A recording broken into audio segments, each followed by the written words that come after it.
ngenda basa kusasanya katambe kano mwenna oyina option y'abantu 10 sharing la komwenda akoma kate ku account yo ku page yo abasigale banakalabire abayina abatayina mugukire ku account yo ku page yo banalabirawo bwenva amanyalo mpite mukulembeza ngo Kyagulanyi Center ompite ba MP bonna nga sawudde mu kibina kibabere ku video eno buli mubere ku video eno nsawuli muntu yenna sharing la katambe ka leero bakomre bitukole milimo jeje mu social media platforms zino nabo nsaba babere ku video eno tubeke mboze tuogera resonga fetwagala kuyisawo bintu ense bitegere abala je batabitegera bulungi fetwagala bitegera bulungi nyo tubategeeze bwe mala wena kuyisawo bulango bubiri mala kuyisawo bulango bubiri then mbawe akalozo tusimbule video rokuba tsagala bono nena budde njera kusoka na akalango kano kasoma bwe kati ngira kasoma mu luzungu nkadde mu Luganda then nsomera ko kubiri kasoma bwe kati USA Nuke People Power 2026 fundraising drive, which will take place on 12th April 2025 at 7 p.m. Ugandan time, organized by the chapter leaders via Zoom meeting. The Zoom meeting ID is 666-522-668. For more information, please contact the organizers +720-296-366.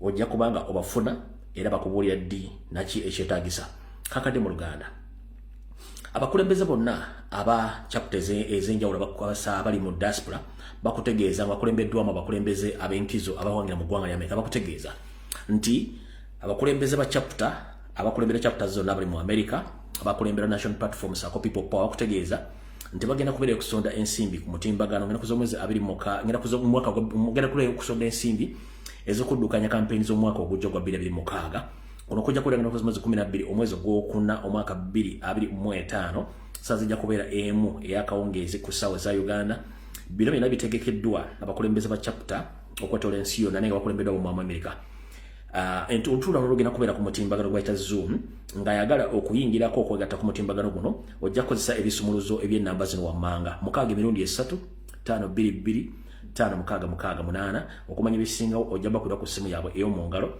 erika salaba 7202636 ojja kuba obafuna bonambiro okuba ngo bategeeza oba kutegeeza ekigenda kugenda mu maaso so byebyo alright katika marokola akalanga akokubiri then tuloke tugende mu maaso nga bwe kiri nabana bakutegeeza anti People Power National Unity Platform UK bakugambye demonstration the UK should stop training dictators and government of Uganda's death squad human rights abusers at the Royal Military Academy Sandhurst nebagamba on 25th of April 2025 the Minister of Defence MOD Whitehall London SWA1 to DD at 11 up to 16 p.m. UK time. Stop abducting Ugandans. Free political prisoners. For more information, please contact their official email address and their telephone number. The official email address is official peoplepower@gmail.com. Telephone number is +44 75977 nebakutegeeza kankadde mu Luganda nako People Power ne National Platform abakulembeze abali mu ggwanga lya Bungereza bakutegeeza ajja kubeera kwekalakaasa mu ggwanga lya Bungereza nga bagenda bekalakaasa okuvunana gavumenti ya Bungereza okulekeraawo okutwala abasibira mu bbwa ba Museveni okugenda okubatendekera mu matendekero ga Uganda matendekero ga Bungereza ngeno gye bavane bagenda batulugunya abantu n'okubatta n'okubamalako eddembe lyabwe ery'obuntu ne bakugamba nti bino bagenda bikola nga basinziira ku oyo abajja okutendekebwa mu ssettendekero w'amagye wa Sandhurst okwekalakaasa kuno kugenda kubeera nakoze omwezi 25 omwezi ogwokuna omwaka 2025 bagenda kugenda ku ministry y'okwerinda ey'eggwanga lya Bungereza then bagende ku ndowooza ebagiyita Whitehall eyinza okuba nga tteeserezo lye Bungereza nga lisangibwa London ku ndagiro ya SWA1 2DD bajja tandika ku ssaawa 5 ez'okumakya bakomekerezebwe ku ssaawa 10 ez'akawungeezi endagiro ndoza mugimanyi bulungi nnyo basomedde buli kimu kitegeera so ke kakalago kaabwe bakugambye kwekalakasa konaku z'omwezi 25 bakatereza mu kwekalakasa konaku z'omwezi 25 so si 20 mu nyanga basokubala bakutegeeza bulungi nnyo bakutegeeza nti okwekalakasa ku kyogulanga n'abazomezi 25 omwezi ogukuna 2025 kunatika sawa 5 mpaka saa 10 ez'akawungeezi ku Ministry ya Defense y'okwenda ya Bungereza saako neyo obagenda okwekalakasiza ndowooza kolo gibogera gibata White Hall ngabagezaako okugamba nti gavumenti ya Bungereza erekeraawo okutendeka n'okuwa obuyambi abassi mu Uganda abatta bannayuganda abatta abantu e Sudan ne Somalia mu ngeri ey'ekyonondero kati awo tuba tuvuddewo then tuleke tugende mu maaso bwe tuva ku bulango obwo njagala kusooka kuyisaawo akalowoozo kano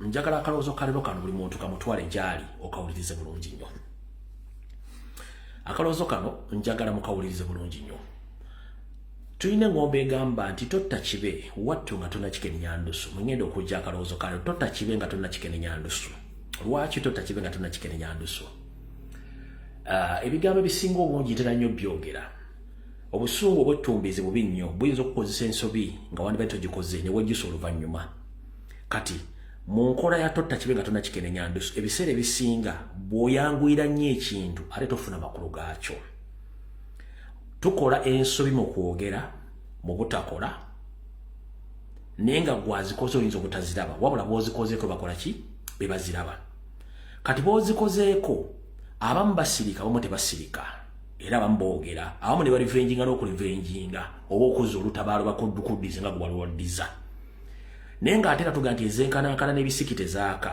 lwaki ebiseera ebisinga tugamba nti gwe kyotasobola ate omulala ajja kisobola okukikola obulungi tubeera ku mitimbagano kuno nga twogera ebigambo bingi nnyo naye fe omulimu gwaffe gwakwogera naye tujjukire mu kwogera tukoleramu ensobi nnyingi nnyo naye ate ensobi ezo tuzivunaanyizibwako naye ate njala tujjukire nti omuntu yenna wabanga mukulembeze nga alina office gy'atwala nga mukulembeze nga alina office gy'atwala nze ayogera nnyinza okuba sina buvunaanyizibwa na bumalirivu na bukola bintu muntu we byabadde akola nga nze wano ndi kafulu mu kwogera n'okukyusa ensonga z'ebyobufuzi ne bwe tudda mu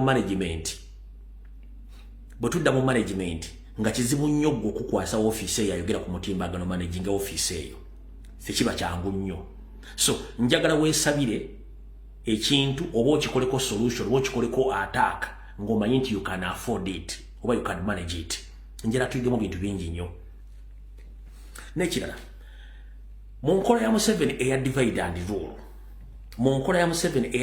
and rule kansoke mbasomera akantu kano mukategere bulungi nnyo tukyali mu kalowoozo kalero ekigambo kye bayita divide and rule Yoseri Tibahabulwa Nyandwe Lutabayisirwa kyekigambo kyasinga okukozesa divide and rule mu Luganda kitegeeza baawulemu obafuge ekintu ekyo muzungu yajja akikozesa nakati akyakikozesa naye ne bakaddugala bannaffe bakikozesa divide and rule twandisuubidde nti ffe abakulembeze abaagala enkyukakyuka ey'amateeka n'ebiragiro twandibadde tutufuuka ekyokulabirako nti wadde nze ndi kafulu mu kwogera n'okwogera ensonga z'ebyobufuzi naye ate mu administration ne management nabye sisobola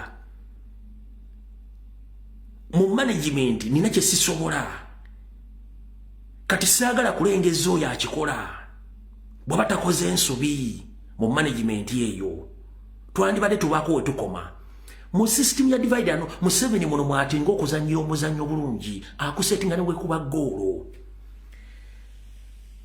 kansoke mbasomera akantu kano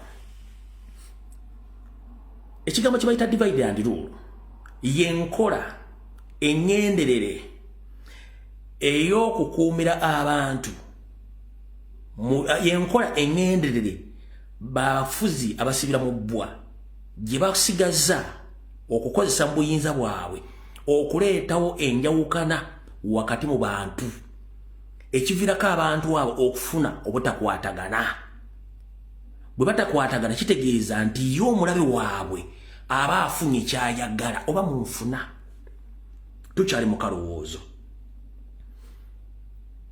tuli mu divide and rule kanka basomere bulungi nawe osobola okugenda okukwata essimu yo ku mutimbagano n'ogenda kugolola Moses n'oteekamu the meaning of divide over what is divide and rule oja chifuna bono marufune kigambo divide and rule then oja kutegera lwaki bwe nkugambe kigambo divide and rule kitegeeza nti bafuge soko bawule moyo ko bafuge bomalo bawula mu bafuge gwabawuddemu kisigala joli okubanga oli mu control nti abantu abandi badde bakwatagana omazo bawulamu osigazizo omupiira bagenda sigala nga balwanagana gwe nga bogenda maaso mu nkola eno kijja kitya wano ku mutimbagano buli muntu alina omutwe ogugwe era buli muntu ebigo byayogera bibye wano sisubira muntu agamba nti goina doctrine esobola okuinfluencinga buli muntu omukakendowooza yo n'entegeera yo ne superiority yo. That is wrong. Buli omu akozesa mutwe gwe ate buli omu alina ideology ye. Nze sikola nkuwa no vile bagamba nti njagala okukaka omuntu okutegeera nga bwentegeera oba byenkugambye oba bitwala nga bwe mbikugambye. No, nkulekera reserve yo ne right yo okwesalirawo gwondemu ku kyowulidde. Sina right egaba tegeera nga nze tegeera nga gundi wabula bwosanga omuntu nga kuganti yiye asinga otegeera doctrine gyagala otegeere teri muntu mulala abuuza ku bintu byayogedde nga ayagala bibye. That is wrong. Toyawukanako na dictator nti ye kyayagala kibe tabeerako muna muntu akibuuza. That is wrong. Buli muntu wano awa opinion ye okusinzira ku experience ne byalabye. Omuntu abiwuliza ye n'amanya nti kati no kyayogedde ngenda kugatta akawaya kino na kino na kino nsobola kikoba kino sigenda kikola. Naye kasita ogamba nti nze kyenjogedde kyekisalawo teryakiddamu kubanga no wano tewali nanyini struggle y'Abannayuganda ffenna. Era buli Munnayuganda alina right okukkiriza kyawulidde oba kikubamu bituli oba kitereeza oba naye okubeera n'endowooza ye. Njala tukkiriziganya buli muntu abeere n'endowooza era buli muntu abe munne endowooza ekitiibwa. Gw'okwefuula nti gweyiyo yagala gikaka mu bantu bagimanye. That is wrong. No, buli muntu alina ideology. Era president ga njagala mufuuke bangi nnyo buli omu ng'asobola okulwana ku lw'eggwanga lye. Wano ku social media tekuliko president wa social media. No, buli omu akozesa mutwe gwe, data we, simu ye, sente zo. So don't influence people with your poor influence nga goloza nti gwayagala okutegerera abantu. No, leave people to be and let people decide what to hear and what to decide. Ne president atukulembera tatugamba akoti kino kibakakako mu kikole. No, takitukakaako akulekera ne weesalirawo. Wabula bw'oyo omuntu gagati nze kino kyekisalawo kino kyekirina okukola kino kirimu manya nti oyo alina ekigendero ekikye tetugenda kulowooza kyekimu. Kyovula nti wabeerawo options. Ne bwe tuba mu business meme katale kyesimba kyegula omuntu wakaka ekintu ekibi kitegeeza ekintu kyakuyisaako kibi mutandika okwesalirawo. Nze mbawa eno information buli omu neyeesalirawo oli waddemu ogiwulira ogitwala okulondamu oba okulekawo. Era sikugamba nti mule kyenkugambye kyenkomeredde nkugamba naawe twala obudde onoonyereze ozuule weetegereze ne buli lwenka nti ekyo kyekituufu tojja kivaako bw'okivaako ogenda kuwangato nze nsembayo simanyi nzaani. That is total nonsense. Toyawukanako na dictator. Toyawukanako na dictator. Toteeka ndowooza yo nfu mu bantu.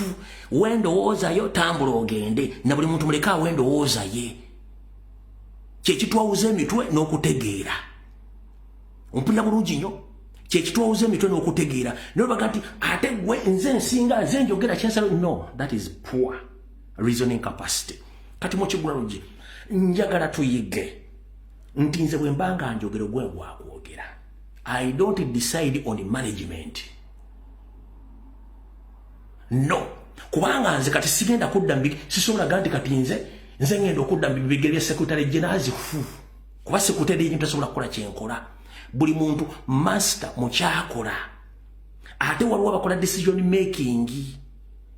Decision making tebazigwako bugenda okola decision n'ogenda nti kino nze njagadde kigende ki. No, it's a process by process. Ate tuyina okubutawa mulabe waffe kyagaanya kweyambisa mukisa gwaffe kututeeka mu ntalo. No, kuba kati bwe tubanga tugenze mu ntalo nga ziri within amanga stars kitegeeza ye Museveni abali mu system ya divide and rule. Yensonga nabagamba nti nze sticking video ya muntu kabere comrade lwaki mbera mu video nengi sticking nga zijja mu biga by'okukozesa. Lwaki? Use your head.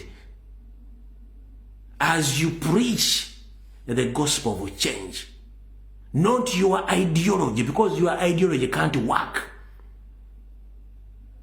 If your ideology says that we must act with immediate effect, as it happened where everything passes through process, which you get process.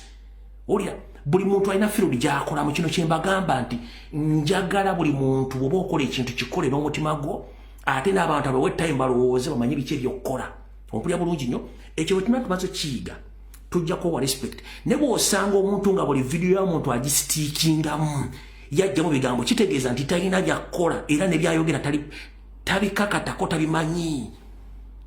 Tosobola kugamba muntu nti ogenda muguza endowooza yo gwogimusibeko, ekyo kikyamu. Tosobola kugamba muntu nti gw'osembayo mu kwogera ebigambo by'enkyukakyuka, ekyo nakyo kikyamu. Tosobola kugamba nti gwe buli ayogera musiru gwategeera, ekyo nakyo kikyamu. Tosobola kugamba nti nze kyenjogedde tekiddibwamu, that is wrong. Oyawukana ddi ne Museveni. So njagala bagamba ekigambo kimu, tuwa ebitiibwa. Nze mba nkoze video nga nabyenjogedde ebyo byange era bigenze mu public. Sina gwe ngamba nti bikakateko eyo ndowooza. Kati gwe bw'ojja n'otandika okumingolinga information yange ogiteekamu ogikubamu ebituli ate gw'olaga olina eyo esinga ku yange, that is wrong. Ba propagandalists ba NRM babera ku TV ne bajja ne basala ebigambo ku president, buli omu asala kiki, buli omu asala kiki. Wali owuliddeyo propagandalist wa NRM ng'agenda against ne bannaabwe bakola propaganda ku national platform? Wali owuliddeyo abasajja ba NRM bakola blackmail ku propaganda ku national platform okuvuga nga buli omu alumbye munne against munne kiyayogedde nga bakyogedde ku kyabula baba bakyogedde ku national platform? Waliwo tekiriyo ekitubo kiko negwe nojja nti ate lumbu yayogedde bwati. No, ekyo tekijja kukola nze nina kwogera kigenda kigenda. That is wrong. Kitegeeza nti tulina conflict of interest. Gwina interest eyo gy'oyogera abantu bagitwale. That is wrong. Buli muntu ayogere kyayagala azilonga nti mundu agitunuliza Museveni, tagitunuliza president, tagitunuliza bakulembeze, tagitunuliza ani. Omuntu gwe tuliyinza okulumba ng'agenza against ekibiina oba ng'alumbye president nga comrade waffe. Naye ebitali ebyo, buli muntu wajja n'akola live ye n'ayogera ekigambo nga kiri against this regime. Don't stick that video. Don't stick that video. Omuntu muleka akola information ye. Buli muntu muleka nti nze nanyini struggle since when? Kati president agambe ki? Bebasibira mu struggle na bava bagambe ki? Abafiiridwa abaana bagambe ki? Abafiiridwa ensimbi ze bakole ki bagambe ki? Emundu zonna ku Museveni, ensonga yonna ng'ekwata ku Museveni ye target yaffe. Tosobola kuddira nti emundu ogikutte ate ogitunuza mu muntu omulala ogumukola omulimu gwe gumu. That is wrong. No. Ekyo kibagambye. Buli lw'osanga omuntu ng'asitikinze mu video ya comrade munne manya oyo si waffe, ekyo nkibagamba. Njagala comments ne bwe ziba 3 bweziti maze ku social media kuno nga ndimo struggle for the good 6 years. Njagala ombulyo nti nali nkotte mu video ya comrade ne muga kino bakyogedde bubi, kino bakyogera bati, kino bakyogera bati. Njagala wandika comment wadde oli ku live yange, I don't care. Njagala ombulyo nti lumbu yali akotte mu video omwana yenna ayogedde nenga nti kino wakyogedde bubi, kino tokyogera. Njagala ombulyo wali banali nkikozeeko.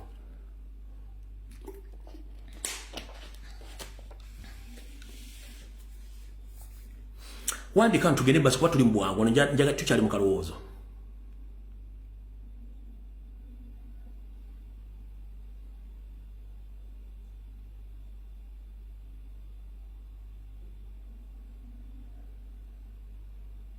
Lwaki sisobola kukwata mu video ya muntu gisitiikinga?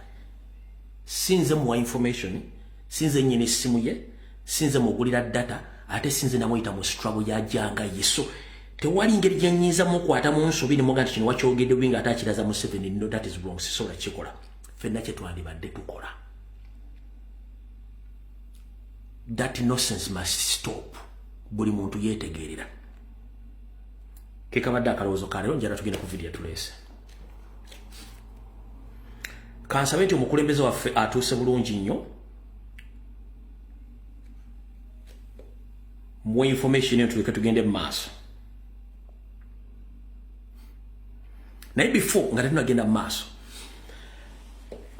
njagala voice note adobozi no lingenda okuzanya ndi postinze ku page zange zombi na accounts zange ngobaka buno njagala bugende eri abasirikale bonna okuli aba UPDF okuli aba prison aba police naba SFC obaka buno president yabogera njagala buwa makulu batuke ko bulungi nnyo obaka buno njagala soka bozanya ngasina gina ku information bukulu nnyo njagala mbulize bulungi nnyo gwengo ina muganda njagala mu sharinga akatambi kano bwoba tosobodde ka sharingira kuno genda ku page yange eyalumbuye Freddy eyakajubitu ogende ku LBS TV akatambi ako nakataddeyo mukasharingire baganda ba mabasirikale aba police aba amaje buli mwaka odi akatambi kali mu Luswahili na wano ngenda kazanya mukawuliye bulungi nnyo kaka ngwe maro kazanya tusimbule video kako.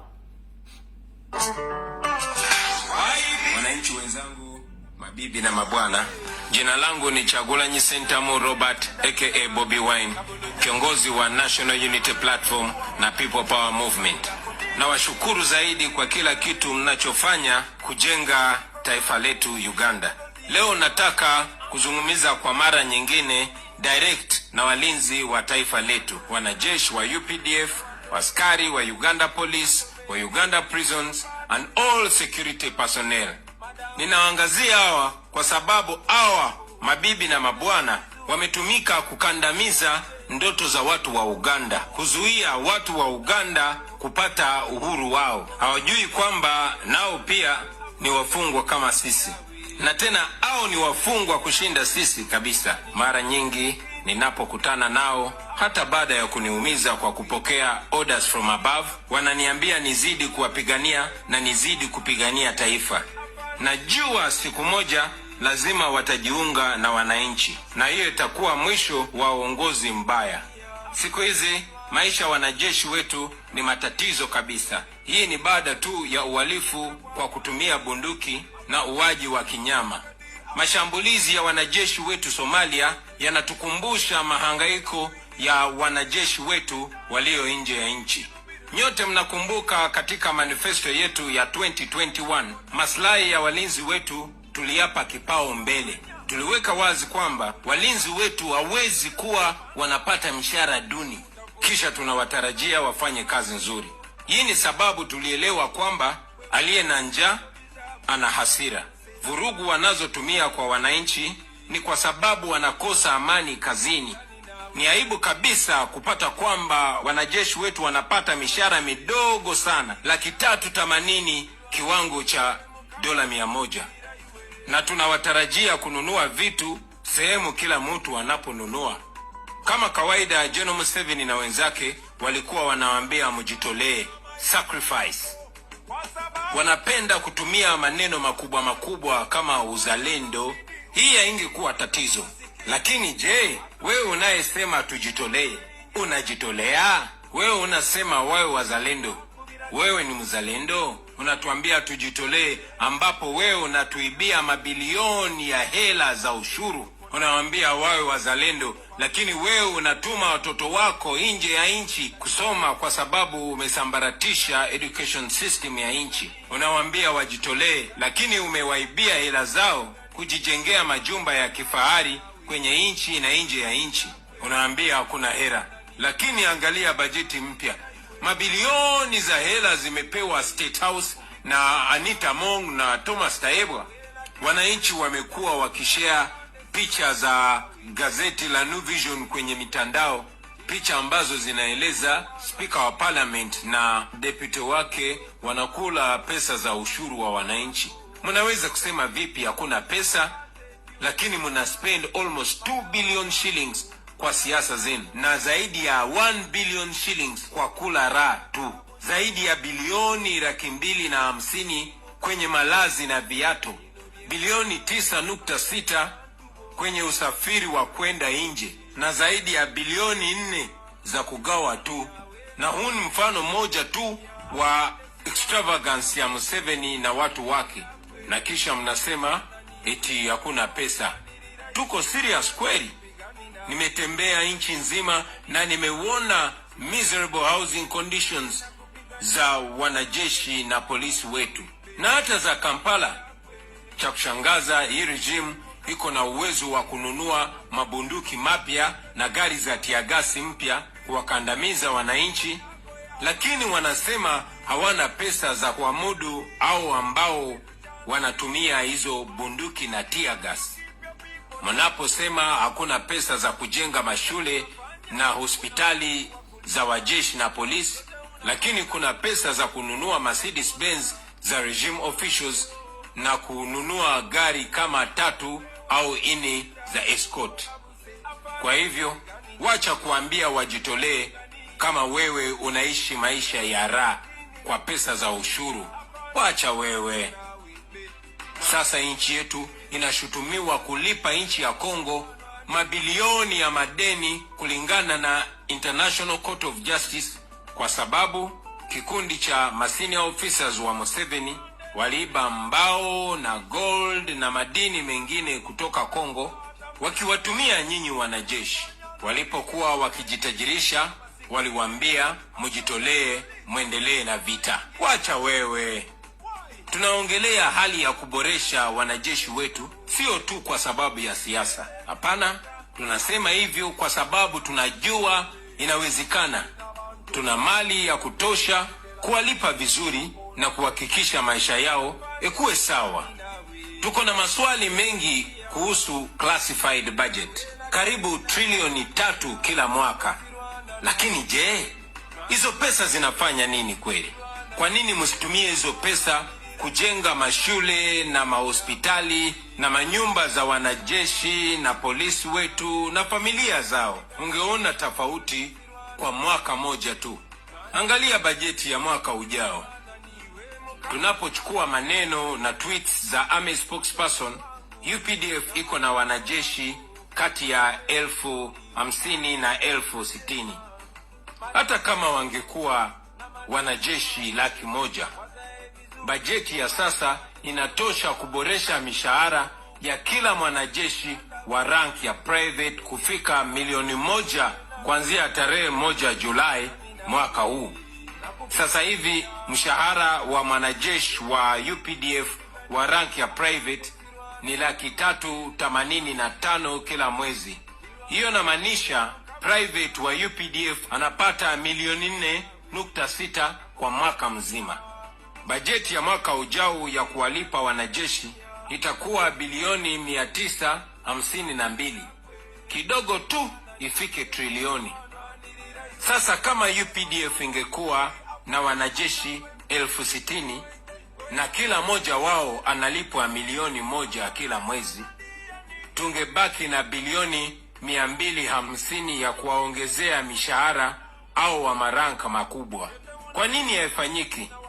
Well, kila mtu anajua answer. Kwa hivyo, struggle yetu ni ya haki na usawa.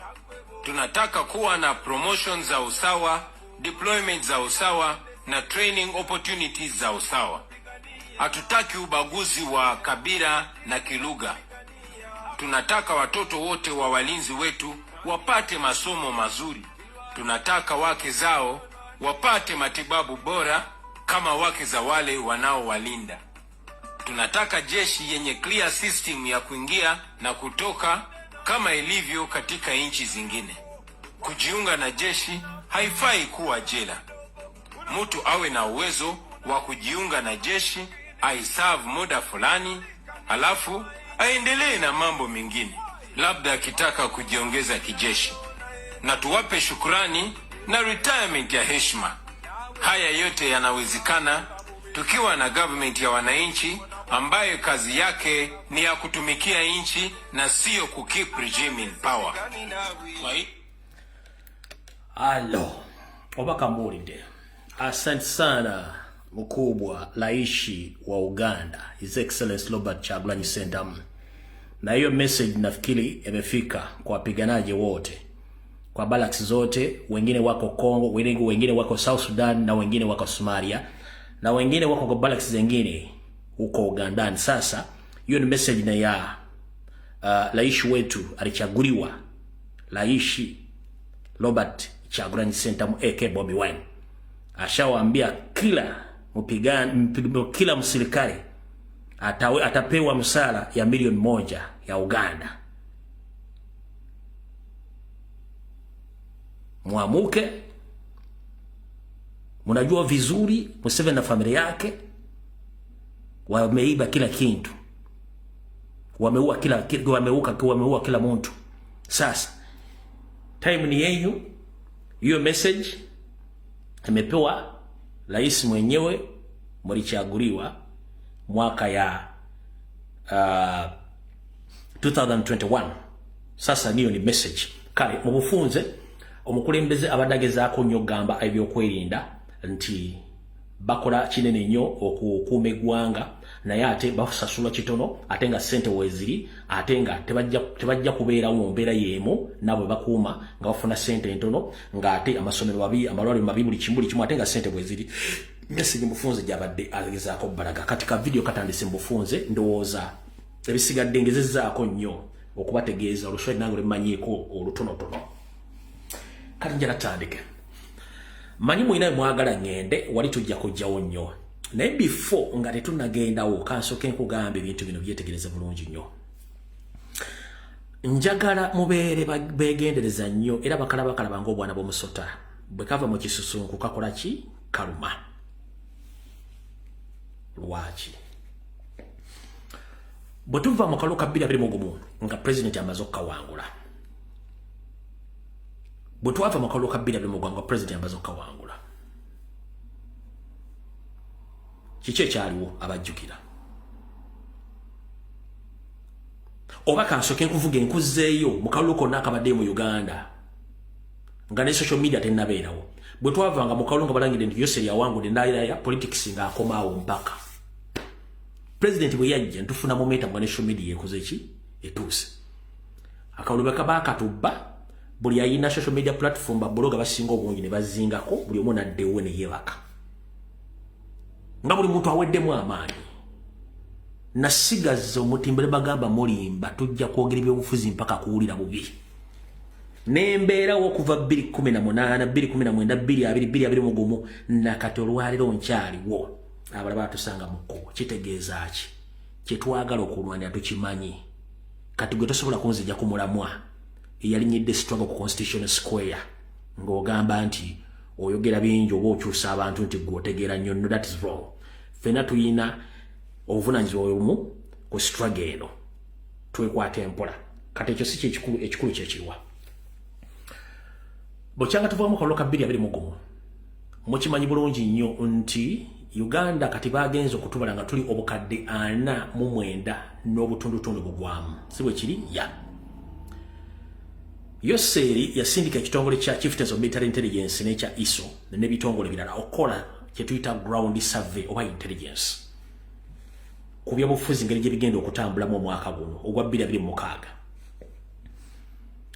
Bwe bamuwa intelligence bamugamba mukulu tolina wadde akalulu okujjako ng'obbye kabbe. Kati kye yakola mwena mugenda kunjulira video tugenda gikwata mpola. Bateekawo obutagaba ndaga muntu ng'ogenda n'owandiisa endaga muntu n'emala y'ebbanga ne baagala nga tebagikuwadde wabula nga ba refugees n'abanyarwanda abagwira Basomalia bonna bafunye endagamuntu ne ba indigenous tebafuna ndaga muntu. Saako n'abaana abawezezza emyaka 18 nga nabo tebafunye endaga muntu. Ekyo ne bakiteekawo nga bakikwese nenga ba refugees mu camps ez'enjawulo ne mu urban areas balina endagamuntu za Uganda. Why? Museveni yakolayo parallel voters register zaina on record. Kati lwaki kugambye ekigambo kino? Buli dakiika eyitawo, buli ssaawa eyitawo, buli lunaku oluyitawo, buli wiiki eyitawo, buli mwaka oguyitawo waliwo omwana ow'obuwala n'omwana ow'obulenzi aweza emyaka 18 alina okulonda. Nze naawe njagala ombuulire Electoral Commission bwe kyanga tuva mu kalulu yali yeegambyeko nti bagenda kuwandiisa abalonzi abapya.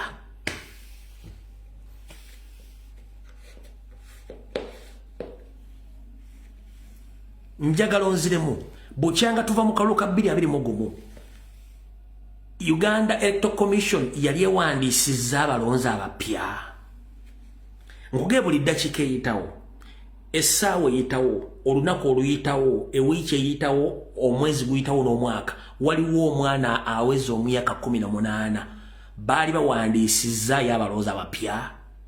Lwaki nedda? Museveni yamanya bwe yasindika ekitongole kya Chief of Military Intelligence ne ISO bimukolere survey ku ground, bagenda okizula ng'ebitundu 99 ku buli 100 generation eno temulimu muntu ayagala Museveni na government ye.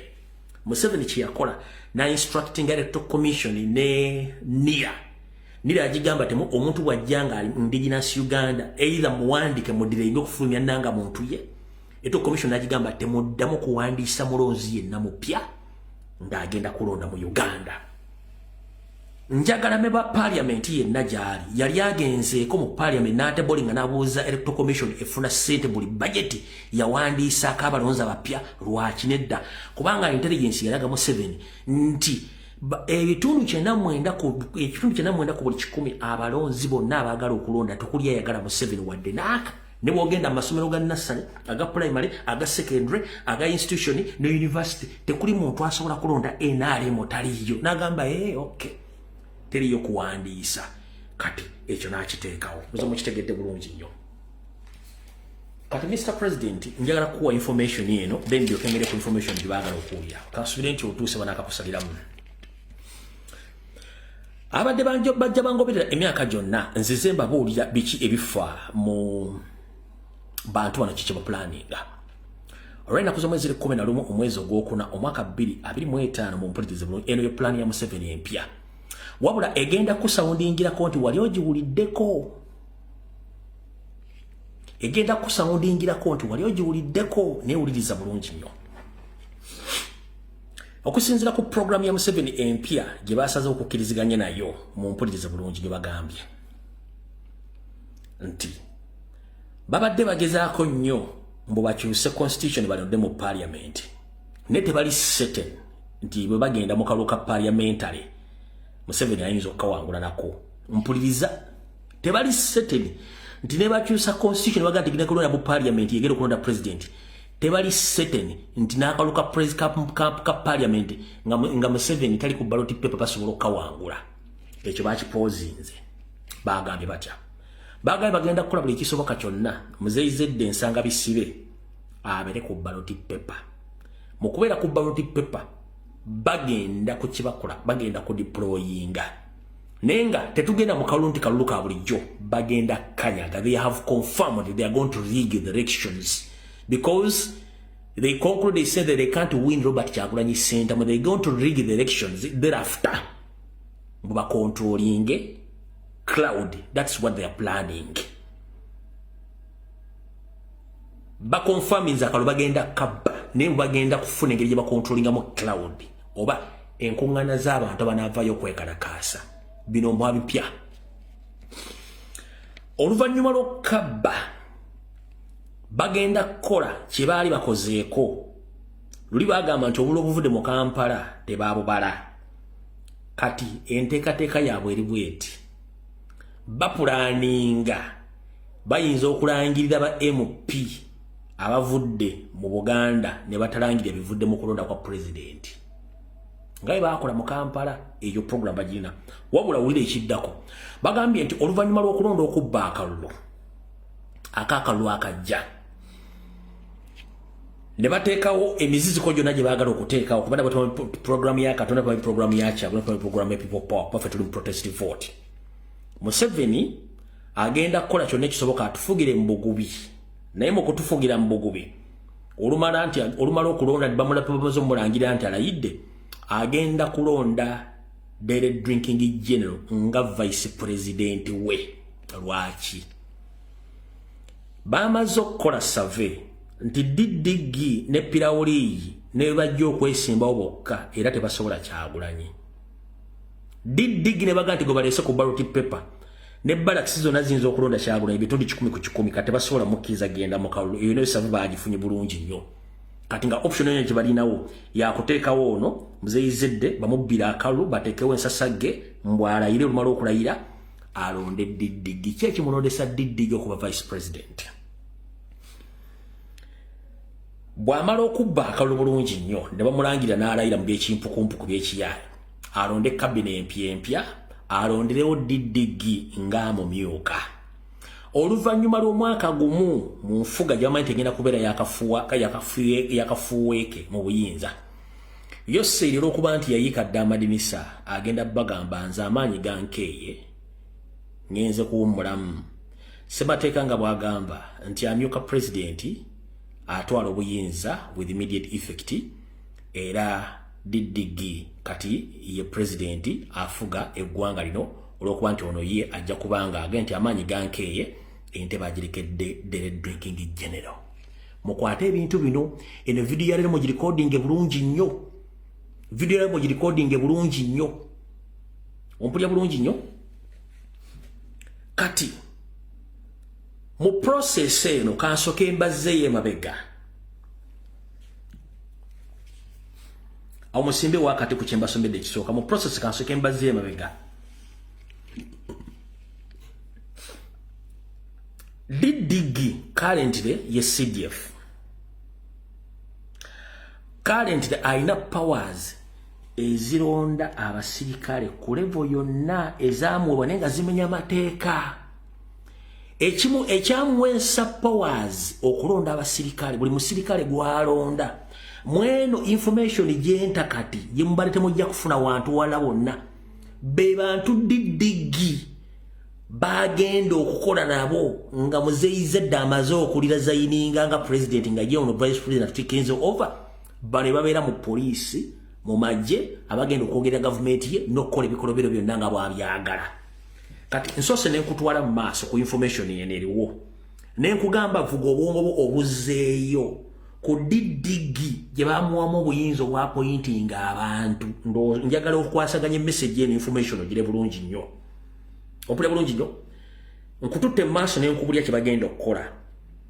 Kati nenkugamba sookodde emabega otunule ebikolwa bya Didigi bye badde akola eby'okwapointing abasirikale ab'amagye ku level babadde alonda. Abo bagenda okuteeka mu department zonna ezigenda okubanga zaakola nazo oluvannyuma lw'okujja obuyinza ku kitaawe. Ompulidde bulungi nnyo, tuvudde waawo.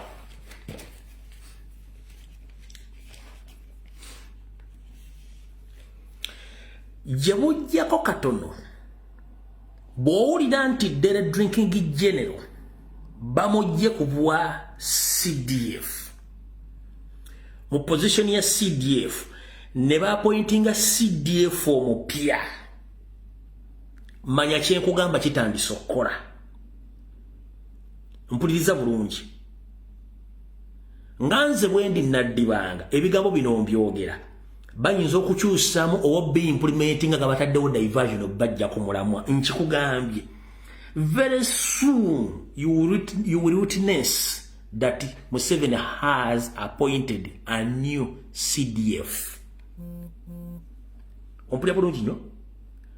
Very soon ng'omwaka guno tegunnagwako obanga tutuuse mwaka ogujja bw'owulira nti Museveni yalonze CDF omupya, manya movement ya information egyenkuwa etandise okutekinga place. Olwaliro 11 olwaliro 10 no sorry olwaliro 10 very sorry olwaliro 10 ogwokuna 2025 video eno njagala mugisaleesale mugiteeke mwaka yivu yammwe abaana amanyozisa ne muzijjayo. Bwe muwulira konti CDF balonzo mupya Didigi bamugjeeko, manya kiri kyensoso basomera n'ekyokubiri kitandise okweyubula. Tugenze maaso. Ngero no CDF yagenda okukomandinga amagye on behalf of Muhoozi Kainerugaba.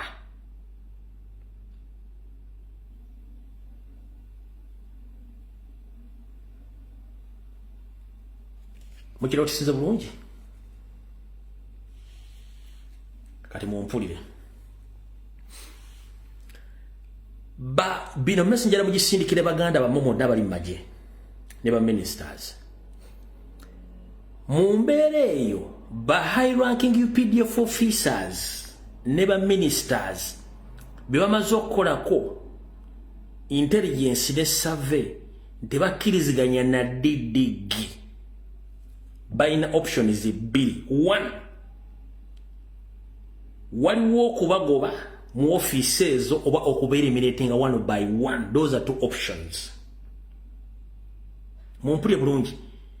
Some of the after Muhoozi being removed from the office of CDF,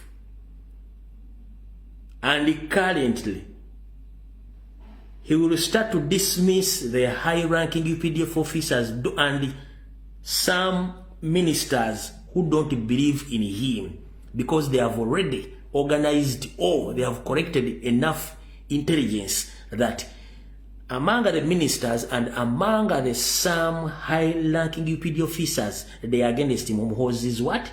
Muhoozi's presidency. Oh lol. Kati gwe minister yenna ng'okimanyi bulungi nnyo naawe senior UPDF ranking officer kasitole nga batandise okukyusa waliwo olushafo minister waliwo olushafo bakugjeeko oba osigaze ekintu kimu either okudduka mu ggwanga oba okuttibwa oba okuteekebwako emisango gya naggoma ne bakuteeka munda. Y'ensonga lwaki mainire balwana nnyo okuimplementinga koti mashe ebeerewo ng'oggyeko abalabana ng'oggyeko ffe aba national platform ne president waffe abantu abagenda okufeesinga koti masho be ba UPDF high ranking officers ne ba government officials abali munda abatawagira Muhoozi nga bakimanyi. Ate nga already babadde nga bawe mundu amba ine muntu ziri registered bagenda bakwatira bonna bonna nti badde muntu registered munda nzo mukitegedde bulungi nnyo. Omuntu omunafu video eno soko ogireke kyekindeesa olwaleero.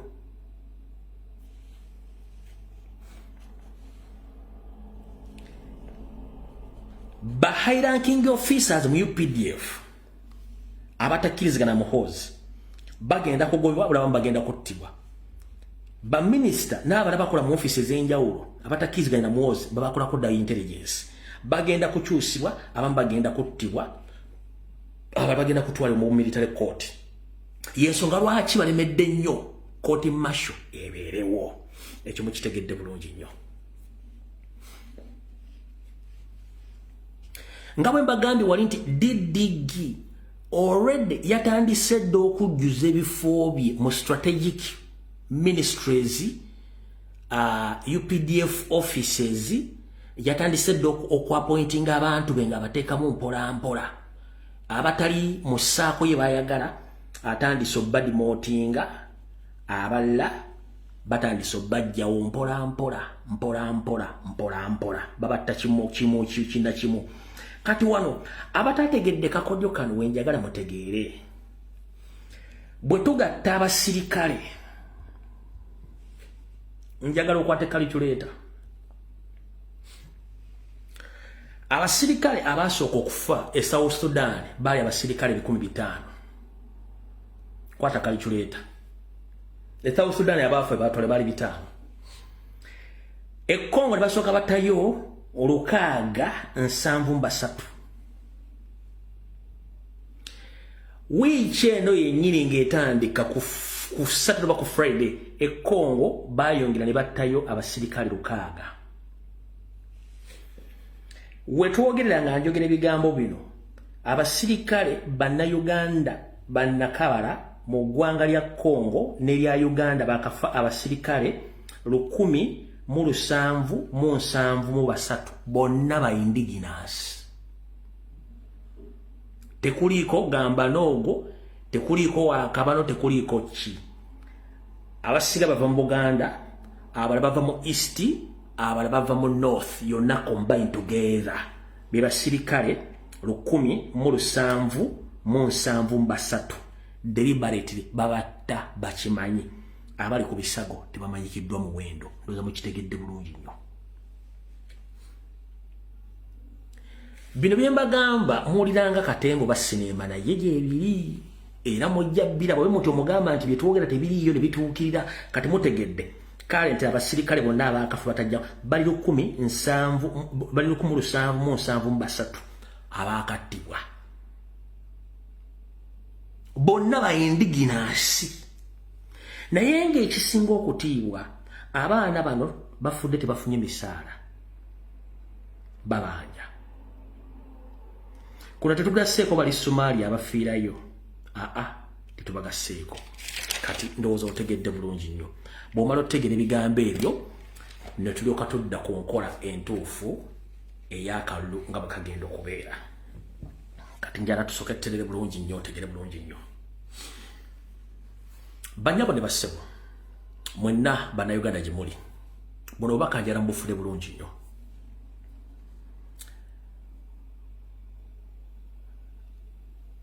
ku mitimbagano egy'enjawulo babatereddeyo nti bakansalaazi aba Kampala Central Lubaga Makindye Kawempe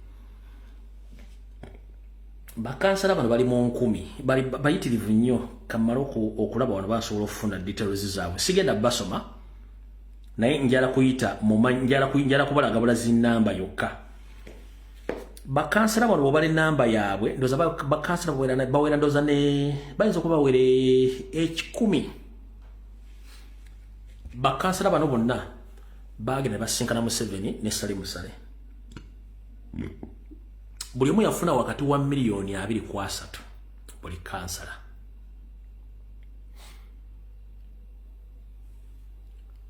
ba MOP abaffe benyina ba National Platform basinga obungi batulyamu olukwe bwogenda mu bibiina ebirala by'obufuzi ebiri ku ludda oluvuganya bonna basinga beetunda dde wa Museveni yensonga lwaki olaba against ne National Platform bw'omala okusiga ekifaananyi ekyo kwata ekifaananyi kinene nnyo ekya Robert Kyagulanyi Ssentamu President omulongo kiteeka ebbali wali osooka okwata obuzito bwa management bw'alina ng'omuntu okwate obuzito bw'abantu be yali asuubira nti bali mu ludda oluvuganya obuteeke wali okwate bannayuganda bennyini abali mu diaspora abali ensimbi za Museveni nabo bateeke wali nga omuntu oyo ali mu diaspora tatadde kigambo mu bwongo bwe nti omuntu omu afuga atya ensi emyaka 4 naye ng'ate ensi wagifugidde tezikyuse sigadde nga bweri abo no bakwata bateekaawo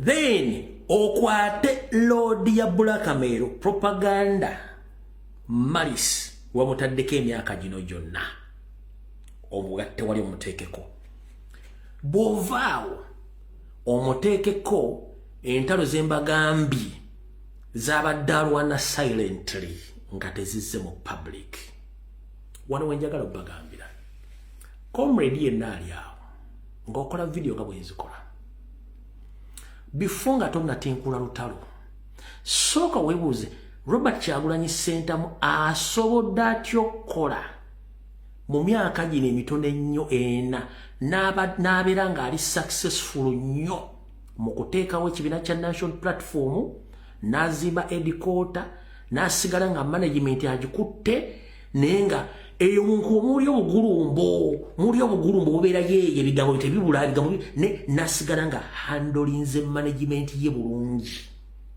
n'agihandolinga bulungi kitegeeza omusajja asaana respect nandisubidde mu nkola y'emu engeri president gyahandolinzemu issues zino nyingi nnyo naffe bwe twandihandolinzemu issues ezimu wano so si kuva buveeri ggwe n'okola ky'oyagala kubanga oba oyina ekigendero teri amanyi kigendererwa kyo gwengoloza nti ensi ejja kukusanyukira no tejja kukusanyukira kubanga n'omukulembeze yennyini bw'abeera n'atandika okulaba entale ziri ku social media yeebuuza bano ki kye baagala bwe tukola emirimu gy'okulabisa n'okuba Museveni kya president lwafuna emirembe so si kulwanagana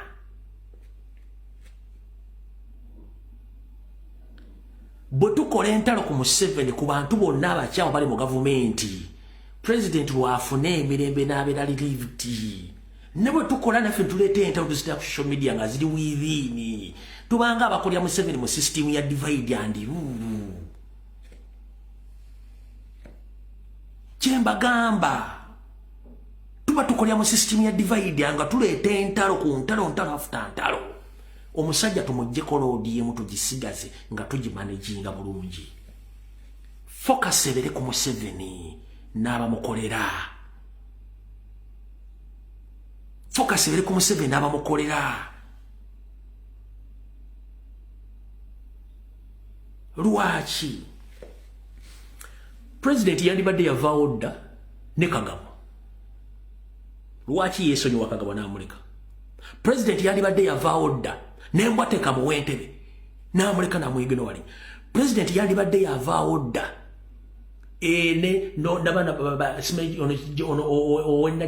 owennakifuma waliwo n'oyo aliyo Simaira ne ku Jinja Road nga Jimmy Simaye Jimmy yandibadde yavaawo dda. President bandibadde babaguma dda n'empuuga. President bandibadde babaguma dda n'abantu bangi bajoyisi baagala bandi bonna bandibadde byabaguma dda nenno kuba constitution ekugamba bweti nti omuntu yenna bw'asalira n'aga nti interest nti agenze mu kibiina kirala ekibiina kiwandikira parliament kiwandikira commission ne bateekawo kulonda. President yasabako balonda omukulembeze nga wa national platform bamugjewo olw'okuba nti yalidde mu kibiina olukwe. Yewala ntalo na bugumbuko kuba ye yasooka kusoma Museveni kikyasinga okwagala.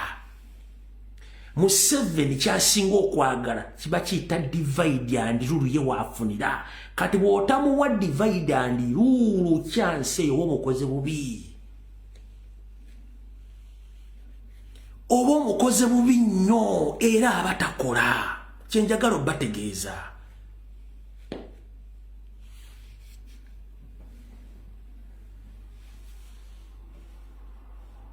Okujja kunga ekintu kivudde wekirina okutuuka nga kisuse wekirina then yawo you have right. Nenge ekintu tonna kitegeera nsibuko yakyo na buvo. Nange nsobola okulumba omuntu ne muyisa bubi naye nsooka omuntu ono ali atya kikyazaako kikyakola ki then awo tusobola okulumba. Nenga n'ekintu ekinnabeera makyuwa gwe n'okiyumba that is wrong. Ekintu olina kiwa obudde. Ompulira bulungi olina kiwa obudde. President yalibadde ali mu ntalo nga mulamu wagenza against bakulembeze banne mu DP bayombi beekubi ffe okumanya president mugezi yaddira entalo zonna eziri mu management n'abamulyamu olukwe nga bamanyi n'asirika n'alaga bannansi obuvuna era kubwe yagenda kubuga nti obuvunaanyizibwa mukebere kule mukulembeze yenna kikyakola. Mweke nyine mutandika okuba bakulembeze bamwe bitu nembakubamu mpaka bamutegera tebakyamu. Kati wano wali obona okombeso wano. Awo njagadde kuyita obuyisi mukole ki? Mutegeere. Lwaki ahandoliza ensonga zino zonna nga talina gwawandikidde ebbaluwa nti amugobye. Nga ne gwe yategera nti yabba ebitaano mpuuga yamwongera obwa commissioner.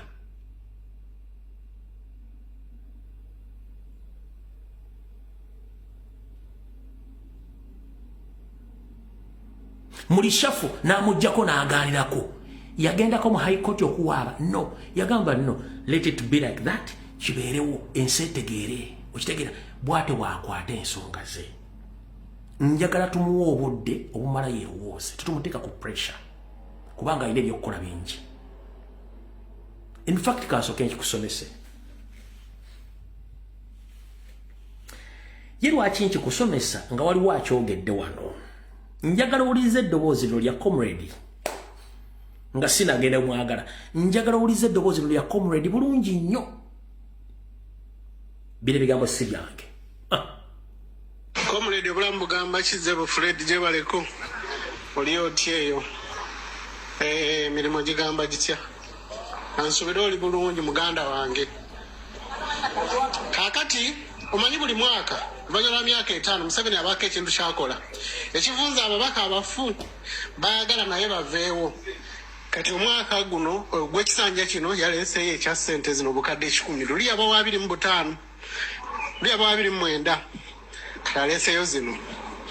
Tukusaba ssebo otukolera okunoonyereza otukwatiremu ku bantu abo kuba ndabye n'abanyambi bennyini abaziridde omulinga balumu baseggona baani bonna bavuddeyo. Abasemuju bafuna kasente ka Museveni mullo. Erias Lukwago bali kasente ka Museveni mullo. Era olaba Muwanga Kivumbi tebamwagalira ddala. Obali ndozo badde wegendereza ekintu ekyo. Muwanga Kivumbi abasajja bwe tebamwagala beekulukusako nga bolaba ku Bobi Wine tebamwagala. Naye Muwanga Kivumbi akoze statement gye njagadde nnyo nti buli memba anaazuulibwa nti yaziridde naddala nga abatambula ekibaliga abava ku mulamwa gwa NUP n'oku nsonga eno batukoze ebintu